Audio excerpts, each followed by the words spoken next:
Hi, welcome to Teen Pride Book Talks. My name is Lucy, and this is the program on AADL TV, where each episode I take a few minutes to tell you about a young adult book that is both representative of and inclusive of folks in the LGBTQIA plus community. And the book that I'm going to be telling you about today is called Beating Heart Baby, and this is by Leo Min.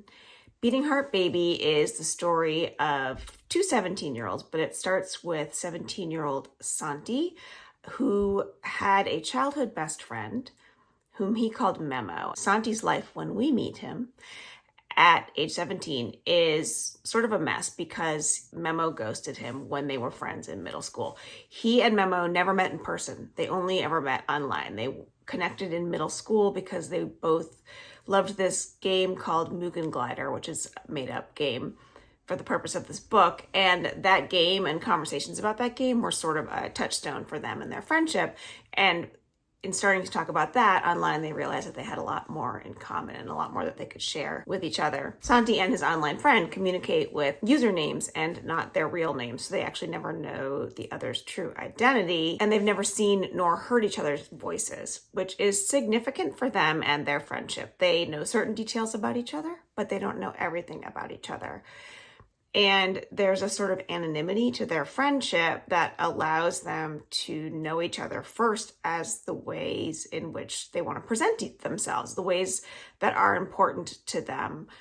As Santi says in the book, so much of our friendship is about not being able to imagine the other person at all, filling in these details without ever drawing borders. And Santi is an artist. He loves to draw. Memo is a musician, and part of the reason that Memo ghosts Santi is that Memo creates a song called Exit Music that he shares with Santi, but does not share with the world. And it's just a private thing between the two of them. And by mistake, it gets leaked. Santi leaks it, and it is sent out there to the world. And this is not something that Memo wanted to have happen with their songs. So that severs that relationship, and that is devastating for Santi because he lost his best friend and he lost someone who knew the important parts of him. What you actually realize as the reader is that Memo is a character named Sua. Sua is trans. Both Santi and Sua are mixed race. Santi identifies as Filipino and Sua is Korean Japanese. And they both have complicated relationships with their families. And so while some of these are connection points for them, they also aren't used to define them as they might be with people who knew them personally or people who knew them in the real world. Santi and Sua get to choose the parts of themselves that they share. In order to get Santi out of his funk a little bit, his legal guardian, Aya, decides to make a change and moves him to Los Angeles, which is where she is from. This is her hometown. Aya is also a musician, and she encourages Santi to join the marching band and to play his trumpet in the marching band.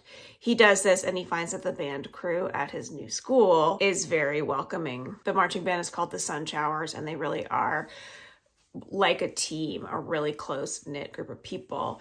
Santi, because he is new, although he is a high school senior, is a freshman in marching band, and he has to go through the orientation with everyone else, and they all get a nickname, and it just becomes really a place where he feels comfortable in this found family.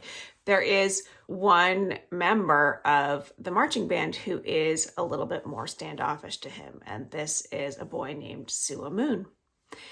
Sua Moon is the drum major, and he is more reserved and colder to Santi. Sua, we learn, is a musical genius and seems to be destined for a promising music career. There's a point where Sua is having a panic attack, and Santi helps him through it.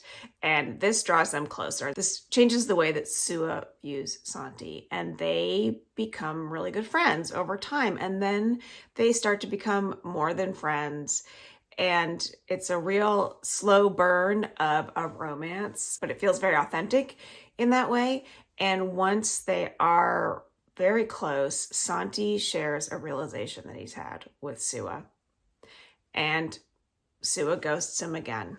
Sua leaves Santi, he leaves all his friends without a word, and he just heads to Japan. And so now that's not only devastating for Santi, it's devastating for his friends, but it also, for us, the readers, we've gotten to experience this whole slow buildup and this friendship and this romance building between these two characters. So for us, we also feel like we're getting cut off from Sua, and it's very heartfelt and it's very real.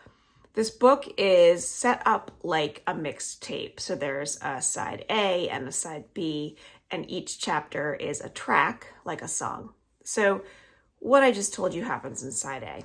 We flip to side B, and all of a sudden the book is being narrated by Sua. And I really enjoyed that because I didn't expect to get a second voice in this book.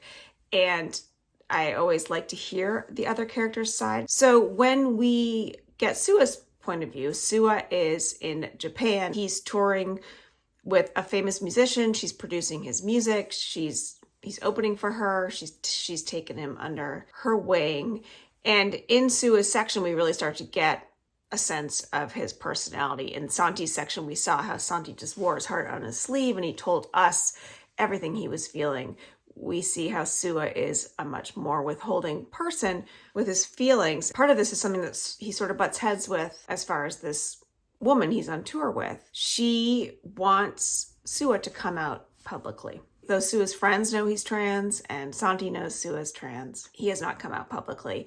Part of the reason he didn't come out publicly is that his family is really not accepting of it. And he had a very troubled relationship with his father over that in part and other things. So this musician, Cola, feels that if Sua comes out publicly, then he is controlling the narrative around his queerness. But she also, as a queer person, thinks it's important that Sua make this part of his story and part of his identity. Sua doesn't see it this way. That's not the way Sua feels about it. And then he's also being urged by this journalist who's interviewing him to do the same thing. And it's important to Sua that his art and his music is about his art and his music.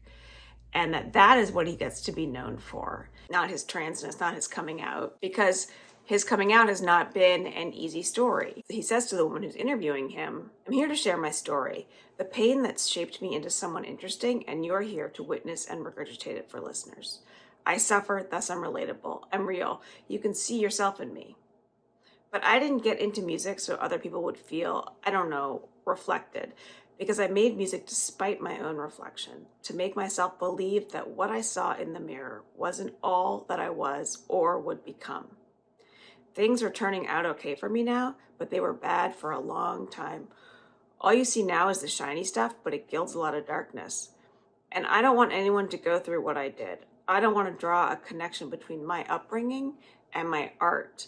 No one should have to justify their art with their suffering." I think that's a really interesting point that Sua makes, and it's also an important theme in the book. There's this idea that started with Memo's song being leaked by Santi, which is this question of how much of your art do you want to put out there, and what do you want your art to mean when you put it out there? If you're pouring yourself into your art, when you give your art to the world, you're really exposing yourself. And that's a tough balance to figure that out. So that's really one of the biggest explorations in this book, I would say, is finding home within yourself, within your art, also finding the people who mean something to you, finding your family.